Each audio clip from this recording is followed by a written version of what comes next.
Okay, wasn't planning on doing any more videos tonight, unless it was the cats or something. So ignore all this. Um, Remember I said a few hours ago on one of my shorts, two of my shorts, that there was some scandal brewing? Yeah, it's the Arlington Cemetery. That's the story. Um, Trump would not shut up about it. At every speech, I don't call them rallies, they're like piss and moan parties, basically. He doesn't talk policy about anything. That's what campaign is supposed to do. All he does is piss and moan about how it's not fair to him and everybody's being so mean and it's not legal and, and it's, his sexuality, as far as his illicit little behavior all his life. Um, the monetary things, the whole thing with the inciting an insurrection. None of this shit's always not his fault, obviously. But he keeps rapping about that Arlington Cemetery thing, and he won't shut up. And people have been looking into that. And at first when it broke, he was like, "Nah, it didn't happen. Didn't happen." Okay, it happened. Yeah, we took photos, but the family said we could. It's not the family's right. It's the cemetery. And the fact that they were spilling into other graves while their grave sites, headstones were being filmed and photographed. And the whole fact of it's a federal law, you can't do it there in Section 60. Okay, so that in itself was bad enough. But then the allegations that Trump staffer shoved an employee, a federal employee of the cemetery, and Vance got on and said that's what he was saying. Well, it wasn't really shove, and yeah, this, and he was making all those excuses. And then Trump, in one of his rabid fevers, middle of the night, oh, I gotta get on and do my little truth or my tweet or my bellow or my whatever the hell he does, and was denying didn't happen at all, didn't happen. In the meantime, the female federal employee that was shoved came out, anonymously, but she was too afraid to make a police report because Trump was saying, he was saying, if it happened, how come there's no police report? And she came out on the condition that her name was not released. The reason is because if her name's released, she knows what happens, or what has happened to juries when their name is anything or anyone that, defies their orange little narcissistic felon rapist cult daddy, that his rabid fans will go after them. And she knows that. So of course, duh. Okay, so all of this happens. Well, that's apparently this person and that person, they're saying, and there's conflicting stories. And I guess that's why those emails were sent out, that everybody should shut the F up about everything because none of our stories are matching, which is pretty pathetic in itself. That they're so discombobulated, that they're so effed up and unorganized, and they don't know which hand is wiping their own asses. It's amusing because the rest of us that aren't cultists knew this was going to be the ultimate end of them. They wind up fighting themselves. When we stop, directly responding to them, they crawl out of their skins because they have to take it out on somebody, and they wind up eating each other. So, but yeah, so they're like, just everybody shut the F up. And I guess footage has been to legal people of exactly what happened. And it was definitely more than just a little bump past you type of thing. So, I just think it's rather hilarious that that they've gotten to the point, the Republican Party, that they're just slashing out at the first person, even if it's their fellow maggot next to them. They'll rip their heads off too. Oh my gosh. And oh, by the way, Donald Trump, one of the reasons the last election, you let all your people that listen to you about ivermectin and everything else, a lot of Republicans died more than Democrats, because the Republicans were walking around without masks and listening to you. How is it possible you lost so many? You lost last election? You say, how is it possible? How many did you let die from COVID that probably didn't have to because of your abysmal handling of it? I mean, honestly, I even said it then. I said, one of these days, you know, he's gonna wonder where his voters are. They're in the ground 6 feet under because you are such a crappy human being. You couldn't even bother to give a damn about saving anybody that wasn't you. So, yeah. I mean, I'm not laughing that Republicans died. I'm laughing because he cut off his nose to spite his face. And now when you need those, how many thousands, hundreds of thousands that were Republicans that died, now that you need their vote, I guess you should have thought about that when you were ignoring COVID and said it would go away with the warm weather, huh? Should have thought about that when you did a lot of things, or didn't do a lot of things. You just let your voters die. And you wonder where your voters are? The ones who haven't escaped your cult and deserted you are dead because of you. It's not rocket science. So, that is the, I mean, there's got to be a lot more proof.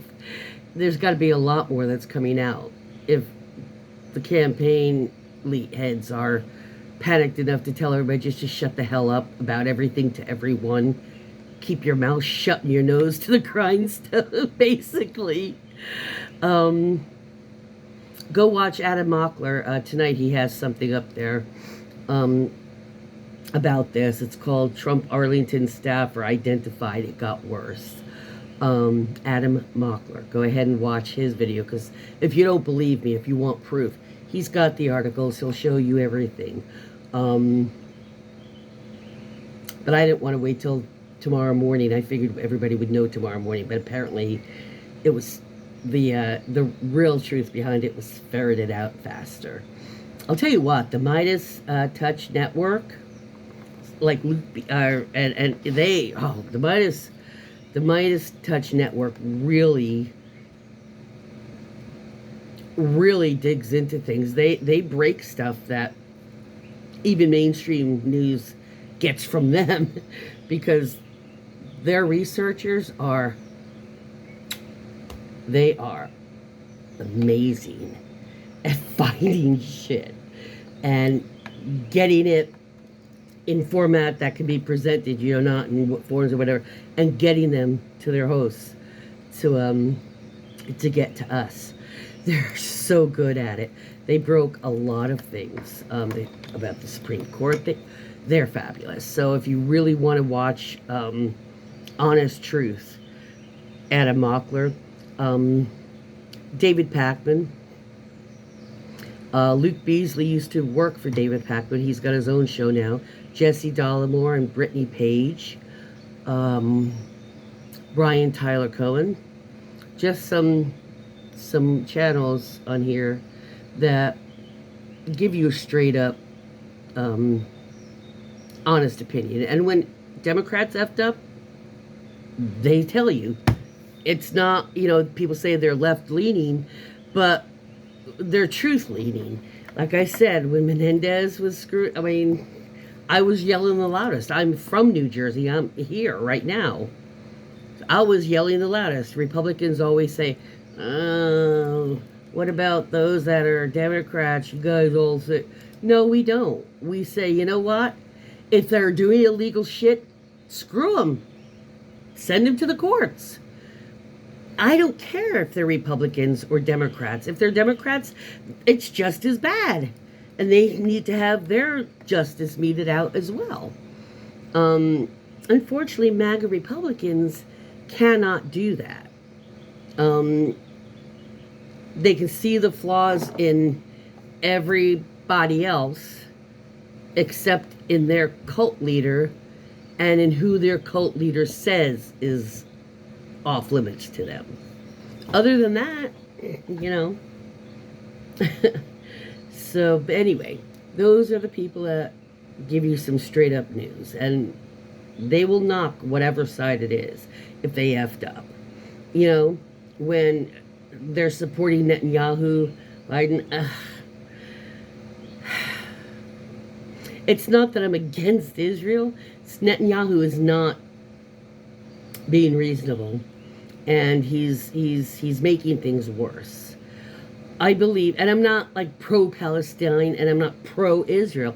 I'm pro-human, and I'm pro-everybody should just fucking sell this shit and share. For God effing sake, please just knock it off. That is what I'm for. It's just because you're pro-Palestinian doesn't mean you're pro-Hamas. It just means that you believe the Palestinian people should have this, and this. You believe the Israeli people should have this, and this. Fair type of thing. And just stop the fighting. But you're dealing with Hamas on one side, and then Netanyahu on the other. And he's, when you can't get supplies in, that's supposed to be off limits. Worldwide. Supplies is supposed to be left the F alone. And he wasn't doing that. So, stop and shit. So Gaza suffered. And that's effed up. That's not correct. So I can't really say as far as that issue.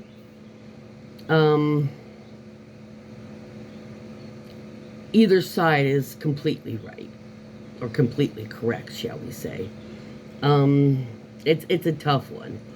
Because of Netanyahu, doing what he's been doing. It's hard. And I've got a 2-decade cyber poetry friend and her husband that are still MIA from the whole invasion last October. And so it's not like I don't have a stake of some type in my heart with this. You've seen her on the news, in fact, her and her husband. And they were probably one of the first. They were in the fields when it happened, and they were probably one of the first that Hamas came across. And,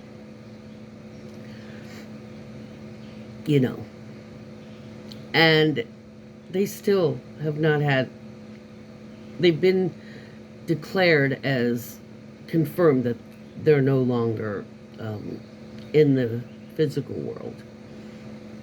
But their bodies still have not been returned. And they're one of the first ones that had it rain down on them. And yeah, so I do have a stake in that, and yet I still understand that there's people, human beings, suffering on both sides, and it's the government and the government's people. It's like Russia. It's not all Russians. I really feel for the Russian people that there's so many that don't agree with what Putin's doing. And I feel for them too. Because, and the Ukrainian, not just the Ukrainians, the Russians too. Not necessarily the Russian government and their people, but the people of Russia, yes. Especially since a large part of them really wish that wasn't happening. That they don't feel it's right. They feel that Ukraine has proven itself to be its own country. Leave it the hell alone. Like what? Russia's not big enough for you, Putin?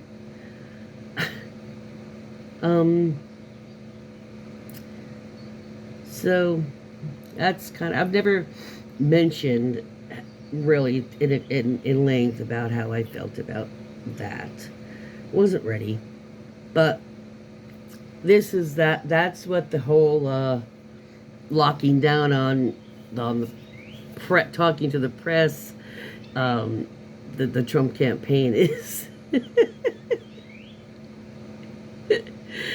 I cannot believe that Donald Trump is actually sat there and said that it didn't happen. And if you're asking why I'm calling him Donald, in one of my shorts over like by Labor Day, I had mentioned that I am just sick and tired of Kamala's name being pronounced incorrectly, Kamala. And they're doing it deliberately. It's like even on the news, not the news, the Fox pretend news, and you know those they're all saying Kamala, left, right wing. If Donald Trump would say it correctly, the others would fall in line. So if he wants to say Kamala, until such time as he begins pronouncing her freaking name right, correctly, because it's definitely done deliberately. And it's not that it's annoying her, it's annoying him because she's not responding to it. That's what's annoying him. But it's just a matter of respect, and he's doing it to cut her down as a female. And so, since appearances mean so much to Donald, unless he wants to put the emphasis in the correct place, and say Kamala, like a comma, until he wants to say Kamala and not Kamala, he will be called Donald and not Donald. If he doesn't like it, I don't really care. Do you? Oh, was that something Melania said once on her coat?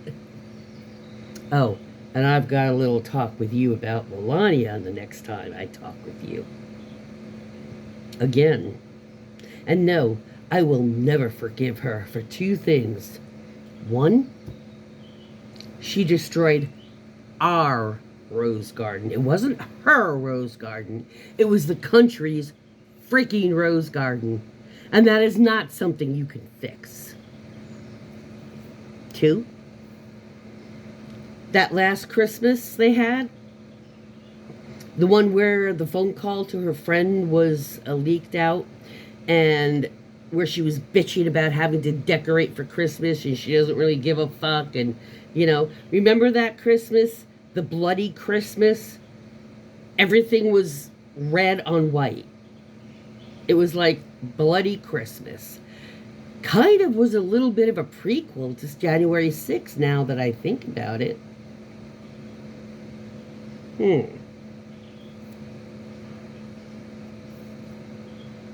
Did Melania know that if Trump lost, he planned on doing this? Is that why she gave us a bloody Christmas before it? Makes you think. Anyway, I am signing off, and I will go ramble to my cats. No, I won't. Anyway, have a good evening. Peace out.